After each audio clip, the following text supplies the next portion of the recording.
ঈদ মানেই আনন্দ, আর সেই আনন্দকে আরও মধুর করে তোলে সুস্বাদু খাবারের আয়োজন, পরিবারের সবার সঙ্গে বসে খাওয়া আর অতিথিদের আপ্যায়ন। এই সব মিলিয়েই ঈদের দিন হয়ে ওঠে বিশেষ। বিশেষ করে মিষ্টি ছাড়া ঈদের সকাল যেন অসম্পূর্ণই লাগে। সেমাই তো থাকবেই, তবে একটু ভিন্ন স্বাদের জন্য গাজরের ক্ষীর রাখতে পারেন আপনার মেনুতে। এটি যেমন পুষ্টিকর, তেমনি স্বাদেও অনন্য।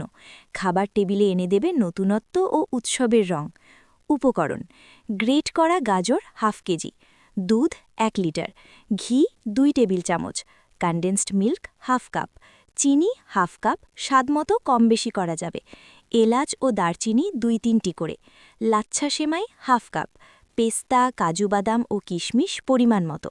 প্রস্তুত প্রণালী: প্রথমে গাজর ভালোভাবে ধুয়ে খোসা ছাড়িয়ে মিহি করে কুচি করে নিন। একটি কড়াইয়ে ঘি গরম করে সেই গাজর মাঝারি আঁচে 5 থেকে 7 মিনিট ভেজে নিন, যতক্ষণ না কাঁচা গন্ধ চলে যায়। অন্যদিকে একটি হাঁড়িতে দুধ জাল দিয়ে ফুটিয়ে নিন। দুধ ফুটে উঠলে এতে এলাচ ও দারচিনি দিয়ে দিন, তারপর চিনি ও কনডেন্সড মিল্ক মিশিয়ে নিন। এবার ভাজা গাজর দুধে দিয়ে ধীরে ধীরে রান্না করুন। গাজর নরম হয়ে গেলে এতে লাচ্ছা সেমাই যোগ করুন এবং ভালোভাবে মিশিয়ে নিন। কিছুক্ষণ পর ক্ষীর ঘন হয়ে এলে ঘি দিয়ে নেড়ে নিন।